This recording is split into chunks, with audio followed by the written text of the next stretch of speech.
श्री शिवाय नमस्तुभ्यम हर हर महादेव।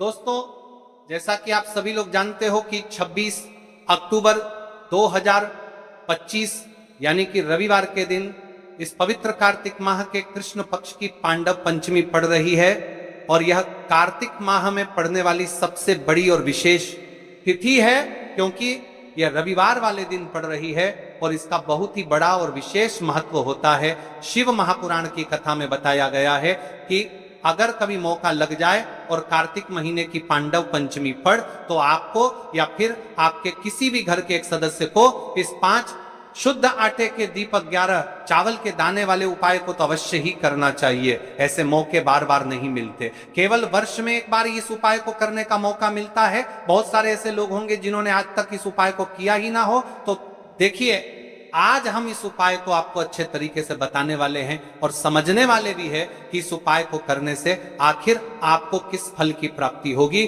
क्योंकि ये पांडव पंचमी केवल वर्ष में एक ही बार आती है। भले ही रविवार के दिन पड़ रही हो, लेकिन पांडव पंचमी एकमात्र है जो केवल वर्ष में एक ही बार आती है और इस दिन किया जाने वाले छोटे से छोटा उपाय का फल हमें 100 गुना बढ़कर प्राप्त होता है। तो देखिए, यदि इस उपाय को आपके घर का कोई भी एक सदस्य, कोई एक बड़ी माता बहन इस उपाय को करती है तो उसे घर परिवार में चल रही सारी समस्याएं समाप्त होती हैं।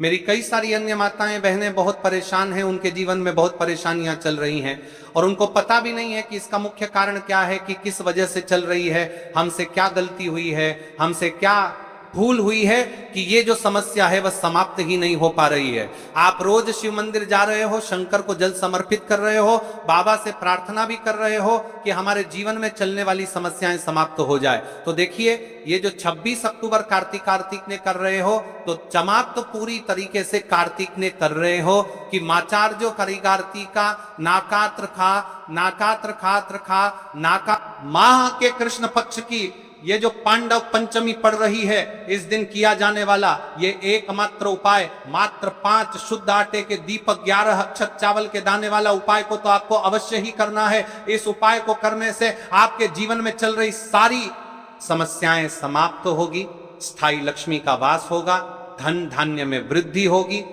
अब देखिए, इस उपाय को करने का आपके पास केवल एक आखिरी मौका बचा हुआ है, इसलिए आपको इस उपाय को हम बहुत अच्छे तरीके से समझने वाले हैं। तो आपको वीडियो के अंतिम तक बने रहना है। ऐसा कहा जाता है, जो मनोकामना बड़े बड़े पूजा पाठ अनुष्ठान से पूर्ण नहीं होती, वह मात्र 5 शुद्ध आटे के दीपक 11 अक्षत चावल के दाने वाला उपाय से पूर्ण हो जाती है। लेकिन इस उपाय को मेरी कई सारी माताएं बहनें को इस उपाय को करते नहीं आता है, उन्हें हम आज इस उपाय को करके भी दिखाएंगे और संपूर्ण तरीके से समझाएंगे कि किस प्रकार करना है, कैसे करना है, क्या करना है और कौन से मुहूर्त पर करना है। ठीक है, 26 अक्टूबर रविवार कार्तिक मास की पांडव पंचमी की जो इस वर्ष का सबसे दुर्लभ और शक्तिशाली दिन माना गया है, पांडव पंचमी कार्तिक शुक्ल पक्ष की पंचमी तिथि को मनाई जाती है।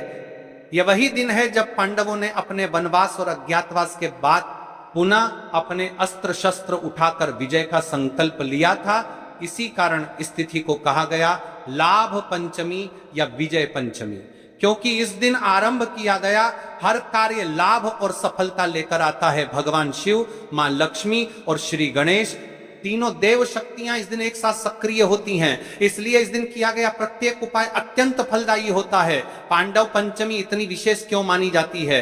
पांडव पंचमी दोनों का संयोग अपने आप में अद्भुत योग बनाता है। रविवार सूर्यदेव का दिन जो प्रकाश, तेज और सफलता के प्रतीक हैं, और पांडव पंचमी विजय, समृद्धि और संकल्प की तिथि, जब ये दोनों एक साथ आते हैं तो बनता है सिद्धि योग, जिसमें किया गया हर दीपक, हर संकल्प, हर उपाय ब्रह्मांड में गूंज उठता है। आज का उपाय है 5 आटे के दीपक और 11 चावल के दाने का। यह उपाय घर की कोई भी महिला, माँ, बहन या पत्नी जो भी आस्था से करे, उसके घर में सुख, समृद्धि और स्थायी लक्ष्मी का वास होता है। कहा गया है, जहां दीपक जलता है वहां अंधकार टिक नहीं पाता, और जब वह दीपक आटे का हो तो वह अन्न का प्रतीक बन जाता है, यानी आपके घर की अन्नपूर्णता, लक्ष्मी का प्रवेश।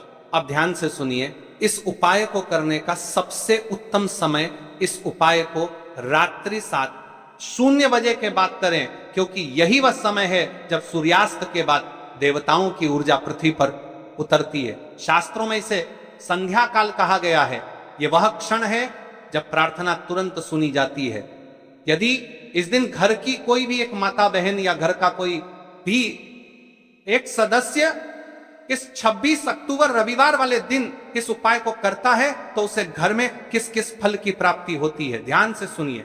घर में लक्ष्मी का स्थायी वास होता है, व्यापार, करियर या धन संबंधित रुकावटें दूर होती हैं, परिवार के सदस्यों में प्रेम और समृद्धि बढ़ती है, घर का वातावरण शुद्ध और सकारात्मक होता है, पितरों की कृपा से बाधाएं स्वयं नष्ट हो जाती हैं, जो लोग विवाह या संतान सुख से वंचित हैं। भक्तों, यदि किसी का विवाह नहीं हो रहा या रिश्ते टूट रहे हैं तो इस दिन विशेष रूप से यह उपाय करें। दीपक जलाते समय भगवान शिव का नाम लेते हुए कहें, पार्वत्यै पतये नमः, फिर 11 चावल के दानों को अपने दाएं हाथ में रखकर शिवलिंग के समक्ष या घर के मंदिर में रख दें। देखना बाधाएं एक एक करके समाप्त होने लगेंगी। तो चलिए हम उपाय की तरफ चलते हैं। उससे पहले कुछ विशेष बात देखिए। हम राशि से जुड़ा भाग्य भी बताते हैं और भाग्य में चल रही परेशानियों को भी बताते हैं। तो यदि आपको ऐसा लगता है कि आपके जीवन में बहुत सारी समस्या चल रही है जो समाप्त नहीं हो पा रही है, तो आप अपना नाम, अपनी राशि कमेंट बॉक्स में लिख सकते हैं। कल की तो विशेष राशि जिन माता बहनों ने कमेंट किया था, वृषभ राशि और कन्या राशि वालों के लिए यह दिन अत्यंत शुभ है। इन दोनों राशियों पर माथा दहना करके एक तल की लक्ष्मी और भगवान शिव की विशेष कृपा रहेगी। जो भी इस दिन श्रद्धा से दीपक जलाएगा उसके जीवन में धन, सौभाग्य और शांति का स्थायी वास होगा। तो देखिए महाराज जी, अब हम बात कर लेते हैं। 7 चावल के दाने, 5 आटे के दीपक सिर्फ आपकी साधारण मनोकामनाएं पूरी करेगा, बल्कि घर परिवार में शांति, सुख और समृद्धि का भी स्थायी साधन बनेगा। यह उपाय कोई कठिन साधना नहीं है। इसमें न तो बड़ी बड़ी सामग्री चाहिए, न ही जटिल अनुष्ठान, बस श्रद्धा चाहिए, भक्ति चाहिए और शुद्ध भाव चाहिए। याद रखिए, उपाय करते समय केवल एक ही संकल्प हो आपके मन में, हे भोलेनाथ, हे गणेश जी, हे माता लक्ष्मी, मैं आपकी शरण में आया हूं, मेरी समस्याएं दूर करो और मुझे सही मार्ग दिखाओ। सबसे पहले हम इस उपाय को करने के समय के बारे में बात कर लेते हैं, यानी कि आपको किस समय करना है। देखिए, उपाय का सही समय भक्तों, कोई भी उपाय तभी सिद्ध होता है जब वह सही समय पर किया जाए। इसलिए आज मैं आपको बहुत विस्तार से बताऊंगा कि यह उपाय कब और कैसे करना है। सुबह का समय, सबसे पहले हम इस समय के बारे में बात कर लेते हैं। प्रातः काल का समय शिव पूजन और उपाय के लिए सर्वश्रेष्ठ माना गया है। आप सुबह 7 बजे से 12 बजे के बीच इस उपाय को कर सकते हैं। अगर आपके पास जल्दी का समय है तो 7 से 8 बजे के बीच करना सर्वोत्तम है। सुबह सबसे पहले शिवलिंग पर जल चढ़ाया जाता है, इसलिए इस उपाय की शुरुआत भी जल से ही होगी। अब महाराज जी, हम बात कर लेते हैं विशेष प्रदोष काल के समय के बारे में। प्रदोष काल का समय कई माताएं बहनें या घर के लोग सुबह के समय व्यस्त रहते हैं। ऐसे लोग इस उपाय को शाम के समय प्रदोष काल में कर सकते हैं। प्रदोष काल का समय साधारण सूर्यास्त से लगभग 2 घंटे पहले से 1 घंटे बाद तक माना जाता है। इस उपाय के लिए शाम 5 से 7 बजे तक का समय बहुत शुभ है। बरसात के मौसम में 7:30 या 8 बजे तक भी किया जा सकता है, लेकिन यह ध्यान रहे कि कई मंदिर 8 बजे बंद हो जाते हैं। अब यहीं पर कई सारे लोग हमसे ही प्रश्न कर लेते हैं कि महाराज जी, आप ही बता दीजिए कि सबसे उत्तम समय कौन सा है। तो देखिए, कौन सा समय चुने।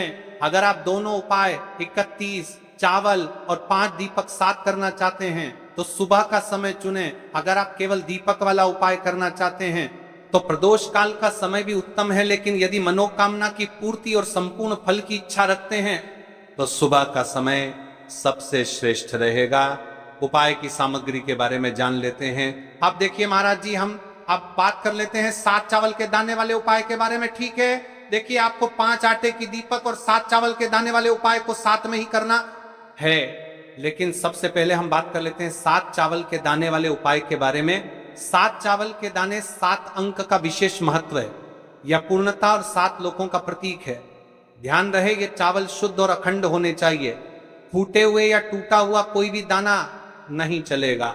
इन्हें आप अपने घर की रसोई से भी ले सकते हैं, लेकिन अगर घर के चावल टूटे फूटे हैं तो नजदीकी किराना या अनाज की दुकान से ताजे चावल ले आइए। 7 दाने अलग कर एक छोटी कागज की पुड़िया या पूजा की डिब्बी में रख लीजिए। अब देखिए महाराज जी, हमारे साथ चावल के दाने तो हो गए, यानी कि आपके साथ चावल के दाने निकल कर रख लेना है। अब हम बात कर से नई पांतिक तर्काकामी कर रहा है, अब बीज का जनाता है, नई पांतिक तर्काकामी कर रहा है। अब बीज लेते हैं 5 आटे के दीपक के बारे में। 5 आटे के शुद्ध दीपक, 5 आटे के दीपक। ये दीपक साधारण गेहूं के आटे से बनाए जाएंगे। दीपक बनाते समय इसमें न नमक मिलाना है, न हल्दी। आटे से बस सादा शुद्ध दीपक बनाना है। हर दीपक में गोल बत्ती की रुई का प्रयोग करना है। तेल इतना भरें कि दीपक पूरे उपाय के समय तक प्रज्वलित रहे। तेल आप सरसों या तिल का ले सकते हैं। ये दोनों ही भगवान शिव और देवी देवताओं को प्रिय है। कई सारे लोगों के मन में यहां प्रश्न भी रहता है, तो देखिए इन उपायों को तो करना ही है। बाकी यदि कोई अन्य सामग्री लेकर जाना चाहते तो वह भी लेकर की जा सकता है। यदि आप सुबह के समय इस उपाय को करोगे तो आपको सबसे पहले एक लोटा जल अवश्य लेकर जाना है। सबसे पहले महादेव की शिवलिंग पर आपको 1 लोटा जल समर्पित करना है, क्योंकि सुबह का समय है, इसलिए शिवजी की शिवलिंग पर जल चढ़ेगा। उसके पश्चात हमें इस उपाय को करना है। अब जैसे कि कोई अन्य सामग्री लेकर के जाना चाहता है, बेलपत्र, पुष्प, चंदन या धूप अगर आप साथ ले जाना चाहें तो और भी उत्तम, पर याद रहे यह सिर्फ अन्य सामग्री है। मुख्य सामग्री सिर्फ 7 चावल 5 आटे के दीपक। तो अब देखिए महाराज जी, हम सबसे पहले बात कर लेते हैं 5 आटे के दीपक बनाने की विधि, यानी कि आपको क्या क्या सामग्री मिलनी है और क्या नहीं मिलनी है। कई सारे लोग गलत तरीके से भी बनाते हैं। तो देखिए, अब सबसे पहले गेहूं के आटे को एक साफ बर्तन में लीजिए, इसमें पानी डालकर हल्का सा गूंथ लीजिए। ध्यान रहे आटा बहुत सख्त भी ना हो और बहुत ढीला भी ना हो। अब इससे 5 छोटे दीपक बनाएं। दीपक बनाने का भाव होना चाहिए, हे प्रभु ये दीपक मेरे जीवन के अंधकार को मिटाने के लिए हैं। हर दीपक के बीच में जगह बनाइए ताकि उसमें रुई की बत्ती रखी जा सके। अब रुई से 5 गोल बत्तियां बनाइए। दीपकों में बत्तियां रखकर उन्हें तेल से भर दीजिए। तेल इतना होना चाहिए कि जब तक आप पूरा उपाय कर लें दीपक जलते रहें। ध्यान रहे दीपक टूटे नहीं और बराबर आकार के हों। इन दीपकों को एक साफ थाली या पत्तल में रखकर पूजा सामग्री के साथ मंदिर ले जाइए। विशेष ध्यान दें, आटे के दीपक बनाते समय हल्दी या नमक का प्रयोग बिल्कुल न करें। दीपक बनाते समय मन में शिव जी का नाम लें, ओम नमः शिवाय का जप करते रहेंगे। दीपक ही इस उपाय की आत्मा है, क्योंकि इन्हीं से आपकी मनोकामनाएं पूर्ण होंगी। अब देखिए महाराज जी, हम बात कर लेते हैं एक निश्चित समय के बारे में, यानी कि आपको सुबह के समय उपाय करना है या प्रदोष काल के समय करना है। क्योंकि मेरी अन्य माता बहनें रहती है जो सुबह के समय उपाय, क्योंकि मेरी अन्य माता बहनें रहती है जो सुबह के समय उपाय करना चाहती है, लेकिन उनके पास समय नहीं रहता है, तो मैं प्रदोष काल के समय भी कर सकती है। अब चलिए, जैसे ही हमारी पूजा की सामग्री तैयार हो जाती है, अब हम उपाय करने के लिए तैयार है। अब हमें शिव मंदिर में जाकर के इस उपाय को करना है। तो देखिए, सबसे पहले मंदिर की चौखट पर माथा टेकें और विनम्र भाव से प्रवेश करें। मन में संकल्प लें, हे शिव शंकर, मैं अपनी श्रद्धा और भक्ति के साथ यह उपाय करने आई हूं। मेरी मनोकामनाएं पूर्ण करें और मुझे आपके चरणों में स्थायी भक्ति प्रदान करें। शिवलिंग के पास पहुंचकर क्या करें? तुरंत उपाय शुरू न करें। पहले कुछ क्षण शिवलिंग को देखें, हाथ जोड़कर प्रणाम करें और अपने मन को स्थिर करें। जल अर्पित करने की तैयारी करें। जल अर्पण, सबसे पहले शिवलिंग पर 1 लोटा शुद्ध जल अर्पित करें। जल में अगर आप चाहें तो चंदन, पुष्प, अक्षत या गंगा जल मिला सकते हैं।